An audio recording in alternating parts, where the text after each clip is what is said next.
The Bible starts with three great rebellions. You know about the one in the garden with the fruit, and the one in the city of Babel with the tower.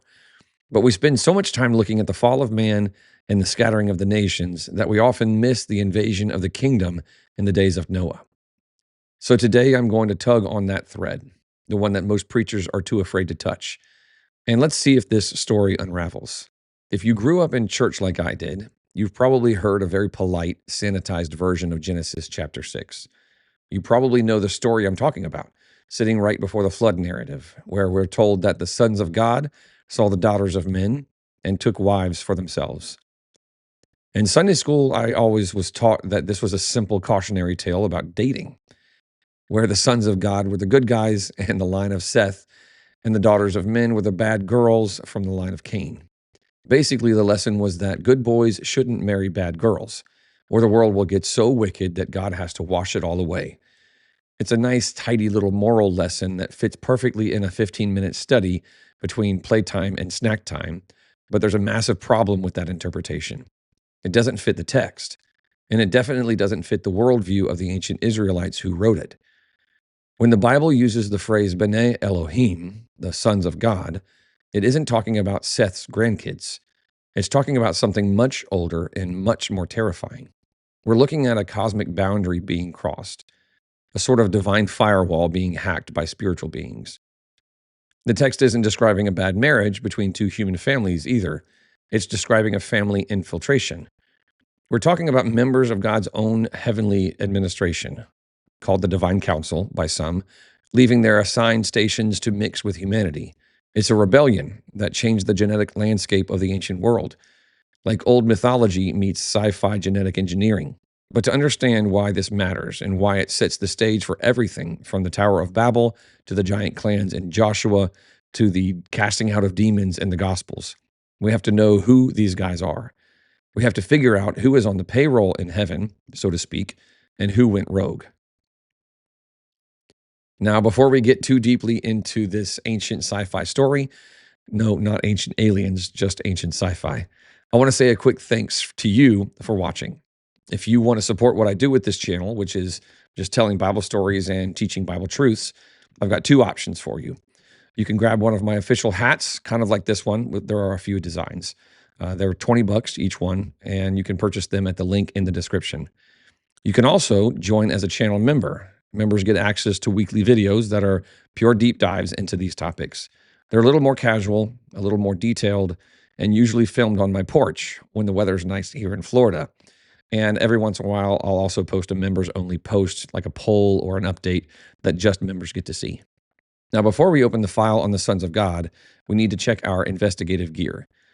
When we talk about this stuff, giants, some call watchers, divine councils, people tend to get a little nervous. So I want to be clear about the sources we're using to build this profile right from the start. To start, I'm using the Bible, both New and Old Testaments. I'll reference other books and writings, but they are not the Bible. I'm pretty conservative when it comes to this topic. I believe that the Bible was inspired by God and is still scripture today. But when it comes to non-canonical sources, I will mention a few today. First, you'll hear me mention a book called First Enoch. Now, don't panic if you know what that is and you don't like it. I'm not saying that First Enoch is inspired scripture. I'm not saying you should tape it to the back of your Bible. I don't think that's the right way to do it. But it is a crucial cultural map. It was a bestseller in the Second Temple period. Peter and Jude quote it in the New Testament. So I think to ignore First Enoch when studying Genesis 6 is like trying to understand the American Constitution without ever reading the Federalist Papers. It's not the law, but it tells you what the guys who wrote the law were thinking. Second, we have to acknowledge the scholars who paved the way for this. A lot of this research comes from the work of Dr. Michael Heiser and his book, The Unseen Realm. We're standing on the shoulders of giants. And yes, pun intended there with the Nephilim. But as always, we're going to test everything he says against the actual text of the Bible. And a quick disclaimer, I don't believe Heiser was infallible, but he did do great work in this area, and we're going to lean on his work for this video. And finally, we're going to look at some older manuscripts, specifically the Septuagint and the Dead Sea Scrolls. Sometimes when it comes to our Old Testament and English Bibles, they rely on the Masoretic text, which is great, but it was compiled much later. The Septuagint and Dead Sea Scrolls give us a window into what the Bible looked like 1,000 years earlier. With our toolkit ready, let's define our subject. We get tripped up sometimes because we bring our modern English definitions to ancient Hebrew words. So let's clear the board first. First up, we have to deal with the word Elohim, which is usually translated as God with a capital G in our English Bibles. That's true, because God, the Creator, is Elohim. But here is where it gets tricky. In the Hebrew Bible, a lot of other beings are called Elohim too, including angels and demons, and even the spirit of the dead prophet Samuel, when the medium at Endor sees him coming up from the ground. So how can God, a demon, and a dead guy all use the same word? It's because Elohim isn't a proper name. It's a place of residence descriptor, similar to the word American or earthling. If I say that someone is an American, I'm not telling you their name, their rank, or their moral character. I'm just telling you where they're from. In the same way, an Elohim is simply any being that belongs to the spiritual realm. Yahweh is an Elohim. He's the ultimate one, in fact, the unique one, the creator of all the others. But the members of his council are also Elohim because that's where they live. That brings us to our main subject, the Bene Ha'Elohim, or the sons of God. This is a specific rank within that spiritual realm, and these aren't just random angels or humans. We know this because of the forensic evidence in the text. For example, one usage is at Job 38. God is grilling Job about the creation of the world, and he asks him in verse 4, "Where were you when I laid the foundations of the earth? Tell me if you have understanding." And then he says that when he built the world, the morning stars sang together, and all of the sons of God shouted for joy. If the sons of God were shouting for joy when the earth was being built, then they can't be human beings because humans hadn't been created yet. We see this again in Psalms. Psalm 89:6 asks this. It says, "For who in the heavens can be compared to the Lord? Who among the sons of the mighty," that's Bene Elohim, "can be likened to the Lord?" The writer places these beings in the heavens or in the skies, their spiritual residence, distinct from the creatures on earth. And even the pagans knew it. In Daniel 3:25, when Shadrach, Meshach, and Abednego were thrown into the fiery furnace, King Nebuchadnezzar looks in and he says this, "Look, I see four men loose, walking in the midst of the fire, and the form of the fourth is like the Son of God." Even a Babylonian king recognized that this fourth figure wasn't a human. He was a member of a defined family. These beings are direct creations of God, which is actually what the term implies. Adam is called a son of God in Luke's genealogy because God made him directly from the dust. And the angels are sons of God because God made them directly spirit. This is really important because it shows why Jesus is different. He's never just called a son of God in the creation sense. He is the monogenes, the only begotten. The sons of God were made, but the Son, Jesus, was there making them. So we have the Creator and we have his family administration, the sons of God, who act as his counsel and his staff. And just like any administration, they have different jobs, which brings us to one of the most misunderstood ideas in the whole Bible, the concept of the Satan. We usually think of Satan as a proper name, as if his friends call him Lucifer, but his business card says Satan. However, in the Old Testament, the word Satan is almost always written with the definite article ha-satan, which means the adversary or the prosecutor. It's a title, like an office. It's like a job description within the divine council. When we look at Job chapter 1, for example, we see a meeting of the Bene Elohim, the sons of God, presenting themselves before the Lord, and the text says this, "The Satan also came among them." He clocks in with the rest of the staff. And his job in that story is to go out, investigate, and test the loyalty of God's subjects like a cosmic intelligence officer. But here's the wild part. It seems like this role, this office of the adversary, could be filled by different members of the council depending on the situation. We see a crazy example of this in 1 Kings chapter 22, where we get a glimpse into the throne room with Yahweh sitting and the host of heaven standing around him. God asks for a volunteer to go and entice King Ahab so he will fall in battle, and the council members start pitching him ideas. Finally, A spirit steps forward and says, I will entice him. And when the Lord asks how, the spirit says, I will go out and be a lying spirit in the mouth of all his prophets. God tells him to go and do it. A member of the divine council volunteered for a deceptive mission, stepping into the role of an adversary, a Satan, to carry out a judgment authorized by God. This tells us that the sons of God aren't just a choir singing on clouds. They're a complex government with hierarchy and roles. And as we're about to see in Genesis 6, they have the free will to abandon those roles and go into business for themselves. Now that we know who the players are, we have to ask the big question: why? Why would members of the divine council, spiritual beings who live in the very presence of God himself, decide to cross the line and infiltrate the human family? Most people think it was just lust. They think these angels looked down, saw that human women were beautiful, and they just couldn't help themselves. But if you look at the wider context of the Bible, that explanation is way too small. This wasn't just a bachelor party gone wrong. This was much more like a preemptive military strike. To understand Genesis 6, you have to go back to Genesis 3. Right after the fall of man, the first great rebellion, God pronounces judgment on the serpent. He says in Genesis 3, verse 15, I will put enmity between you and the woman, and between your seed and her seed. He shall bruise your head, and you shall bruise his heel. This is the first prophecy in the Bible, and it's a declaration of war. God tells the serpent that a human child, a seed of the woman, it says, is coming to crush him. The serpent knows his destroyer will be a human, born of the line of Eve. So, if you're a serpent and you know that your executioner is coming from a human bloodline, what's your strategy? Well, you corrupt the bloodline. You try to sabotage the human genome so that a pure, uncorrupted second Adam can never be born. If you can hybridize the human race, if you can mix spiritual DNA with human DNA, you can disqualify humanity from bringing forth the Messiah to begin with. That's what's called the seed war. You may have heard of that before. And that brings us to the crime scene in Genesis chapter 6. The text says, the sons of God saw the daughters of men that they were fair, and they took them wives of all which they chose. The Hebrew word took here is violent, implying snatching or seizing. This wasn't a courtship. It was more like an abduction. This was the second great rebellion. They left their proper dwelling, as Jude puts it, and inserted themselves into the human reproductive cycle. And the result was exactly what they planned. Verse 4 says it.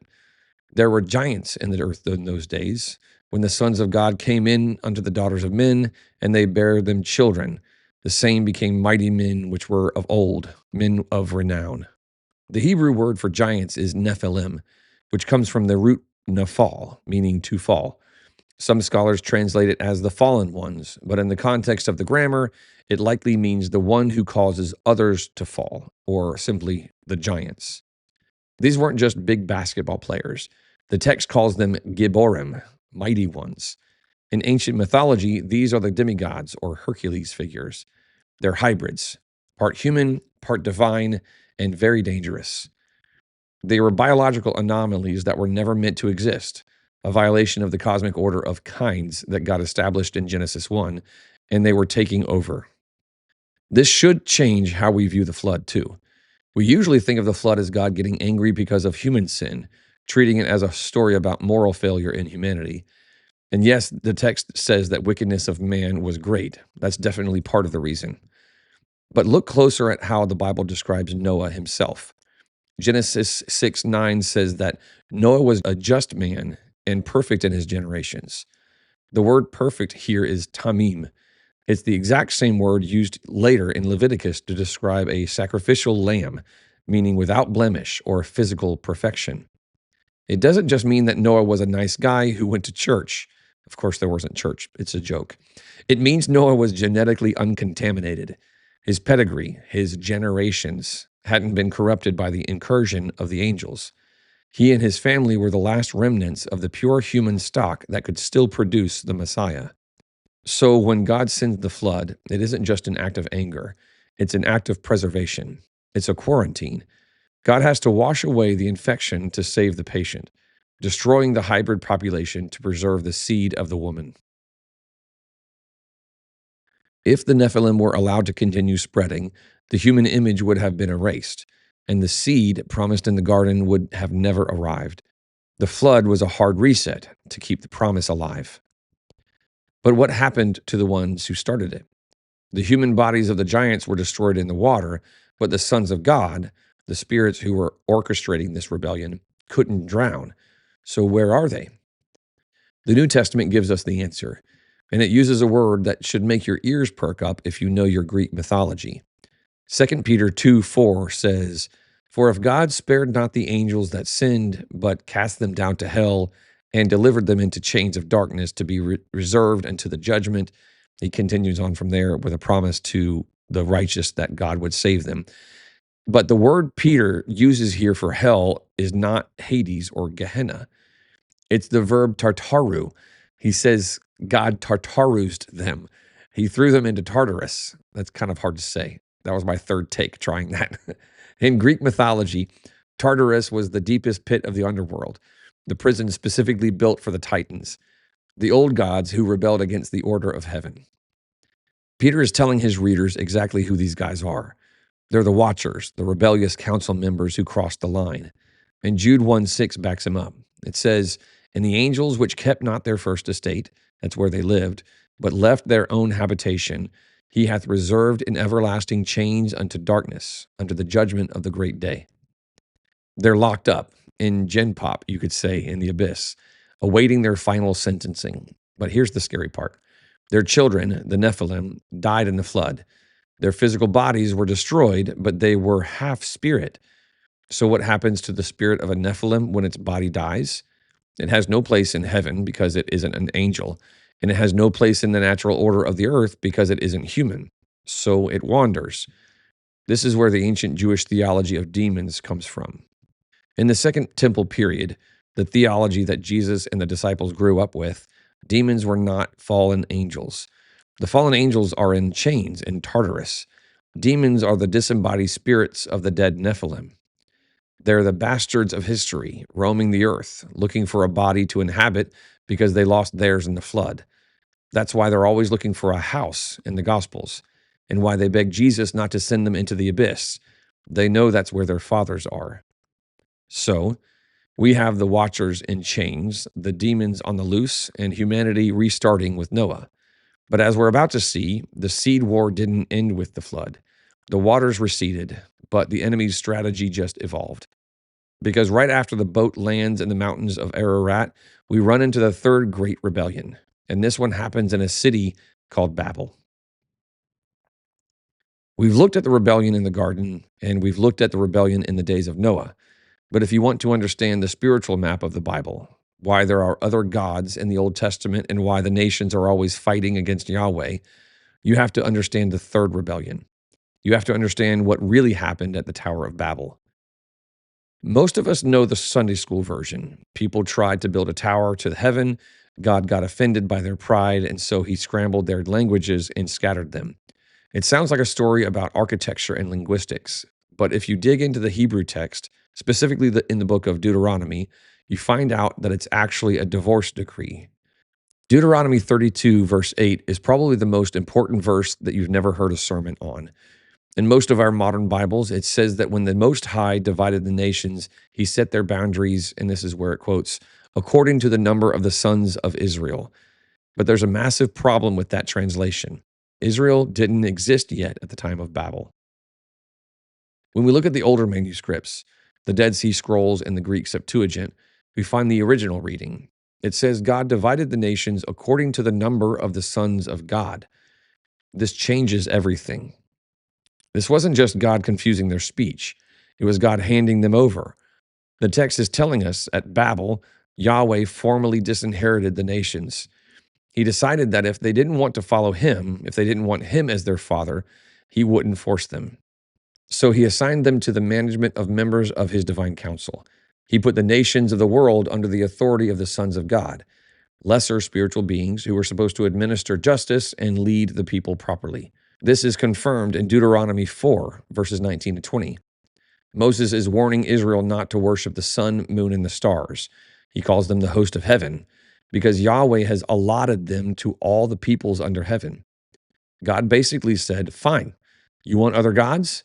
Here are your managers. Good luck with that. But in that same breath, he did something else.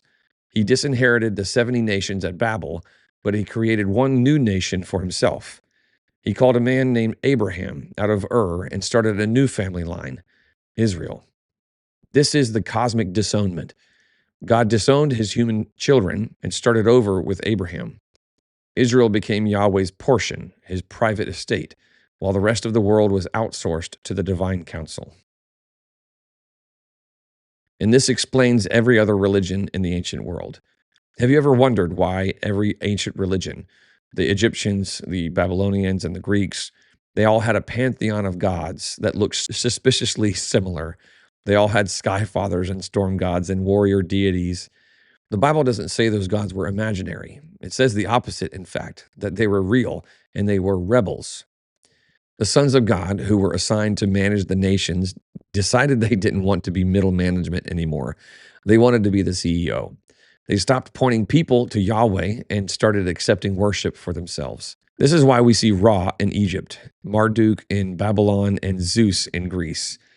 These aren't just made-up characters. They're the rogue members of the divine council who stole God's inheritance. And they committed identity theft on a cosmic scale. In ancient mythology, they talk about a golden age where the gods walked among men and ruled the earth. We see echoes of this in the legends of Saturn or Kronos. But from the biblical perspective, that wasn't a golden age at all. It was an age of occupation or corruption, really. These entities set up a counterfeit household to God. Just as Yahweh has a family, they wanted their own families. Just as Yahweh has a son, they wanted their own sons. This is why the ancient kings, the pharaohs and the Caesars, didn't just call themselves rulers or kings. They called themselves Son of God. The Roman emperors used the title Divi Filius. They even put that title on their coins, the one handed to Jesus to test his allegiance. They were claiming to be the offspring of these rogue spiritual powers. It was a direct challenge to Yahweh's plan. They built empires based on slavery, war, and human sacrifice, the exact opposite of the kingdom of God. So the Old Testament isn't just a story about people fighting over land. It's a story of spiritual warfare. It's Yahweh and his portion, that's Israel, going to war against the rogue sons of God and their puppet nations to reclaim the earth. The managers had become the masters. They had become the gods of the nations. And as we'll see in Psalm 82, God wasn't going to let them get away with it forever. He had a court date set for them, and he was bringing a lawsuit that would shake the foundations of heaven. If Deuteronomy 32 was the disownment decree, where God handed the nations over to middle management, then Psalm 82 is the sentencing hearing, where he judges them for their failures of leadership. This is one of those psalms that usually gets skipped over in church because, frankly, it's a little too weird for the average Sunday morning. Verse 1 starts this way: God stands in the congregation of the mighty. He judges among the gods. Now you can pause right there and think about that scene. If you believe there's only one spiritual being in the universe, that verse makes zero sense. Who is he judging? Who are the gods in the congregation if there are no other gods? Some commentators tried to sanitize this by saying that these are just human judges or kings, corrupt Israelite magistrates. They say that God is just yelling at some guys in robes who took bribes. But that explanation completely falls apart when you get to the end of the psalm.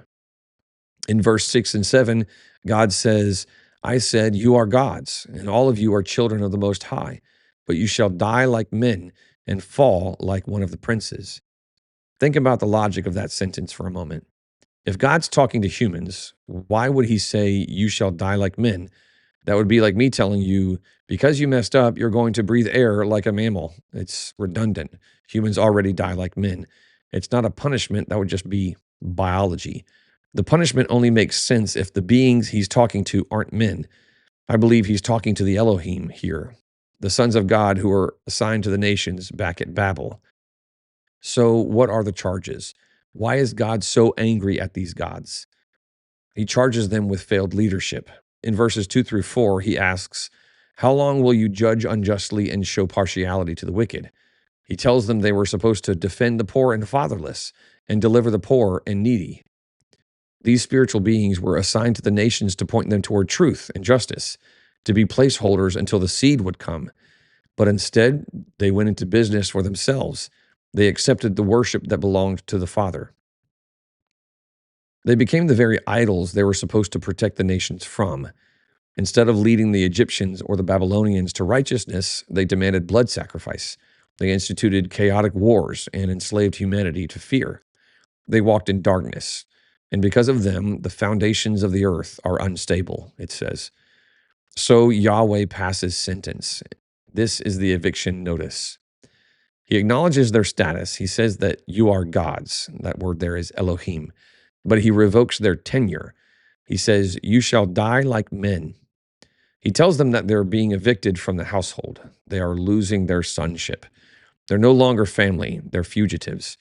And just like Adam lost his immortality when he rebelled, these divine rebels will lose theirs.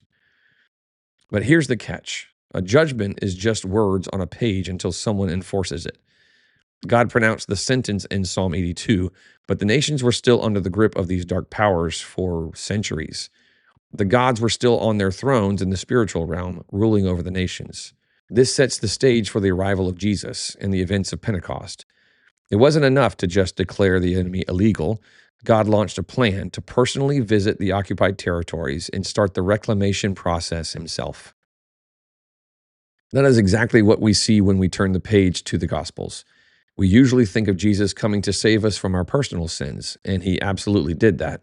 But if you look at his ministry through the lens of the divine counsel, you see something else happening as well. You see the heir, the Son, arriving to reclaim what belongs to the Father. Have you ever noticed where Jesus takes his disciples for the turning point of his ministry? In Matthew 16, he takes them to Caesarea Philippi. Now, strictly speaking, this was a terrible place for a young pastor to take his new men's ministry for a team-building exercise. It was the center of pagan worship, filled with shrines to Pan and Zeus, two of the Greek gods. But more importantly, it was at the base of Mount Hermon.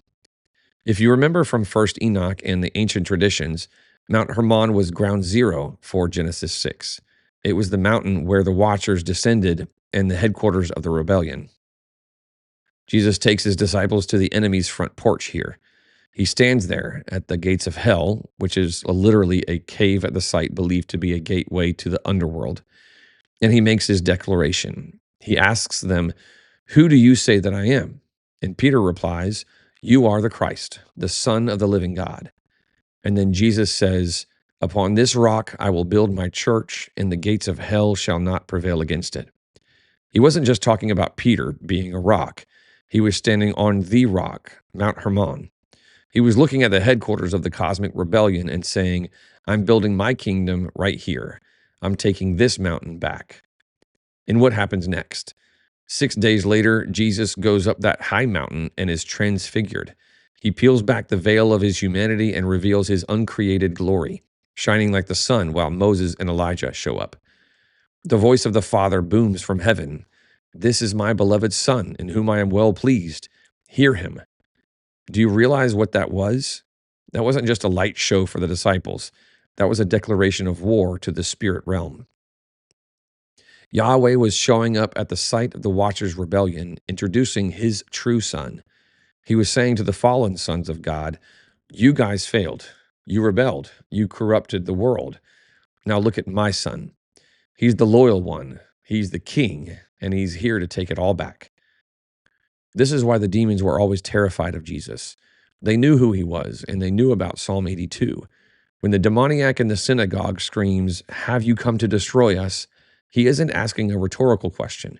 He knows the timeline, and he's terrified that the executioner has finally arrived.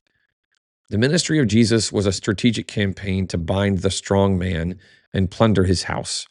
Every exorcism was a raid, and every healing was a reversal of the curse. But the final blow, the move that would actually strip these powers of their authority, wouldn't happen on a mountain. It would happen on a cross. Paul tells us in Colossians that at the cross, Jesus disarmed principalities and powers. He made a public spectacle of them, triumphing over them in it. He stripped the rogue sons of God of their authority and took away their legal claim to the nations. But a legal victory still needs to be communicated. This is what happened at Pentecost. If you want to understand Acts chapter 2, you have to read it as the sequel to Genesis chapter 11. At the Tower of Babel, God confused the languages and scattered the nations, handing them over to the sons of God in a cosmic disownment. Now, fast forward to Pentecost in Acts chapter 2. The disciples are waiting in Jerusalem when the Holy Spirit descends, not as a dove this time, but as tongues of fire. And what happens? They start speaking in other tongues. We usually make this about spiritual gifts or church doctrine, but look at the list of nations in Acts chapter 2. Parthians, Medes, Elamites, residents of Mesopotamia, Egypt, Rome. These are the nations of the Babel scattering. These are the territories that were under the control of the enemy. When the disciples started speaking the mighty works of God in those languages, it wasn't just a cool miracle. It was a reversal. God was sending a message to the spirit realm. He was saying, the divorce is over and I'm taking the kids back. The nation is unified in one place in one language again, but this time in the name of the Father, who is reclaiming them as children again. This should shed a whole new light on the Great Commission for you. When Jesus says, all authority has been given to me in heaven and on earth, go therefore and make disciples of all nations, he's giving a deportation order to the demons and an adoption decree to the humans. Every time a person is saved, every time a heart turns to Jesus, it's another inch of territory taken back from the powers of darkness. The people are God's treasured possessions, not the dirt. So, where is all this heading? If the story started with a family being broken apart in Eden and then further divided at Babel, it has to end with a family reunion. And that is exactly what we see in the book of Revelation. In Revelation 7, verse 9, John sees a great multitude which no one could number, of all nations, tribes, peoples, and tongues, standing before the throne and before the Lamb. Do you see it? It's the final reversal of Babel. Every nation that was disinherited at Genesis 11 and Deuteronomy 32 is now represented in the family of God. The counterfeit household of the pagan gods has been destroyed, and the true household has been gathered. God finally gets what he intended in Genesis 1. He wanted a family to live with. He wanted a home where the wall between the spirit realm and the human realm was gone. He wanted what every good father wants, to walk and talk with his children every morning.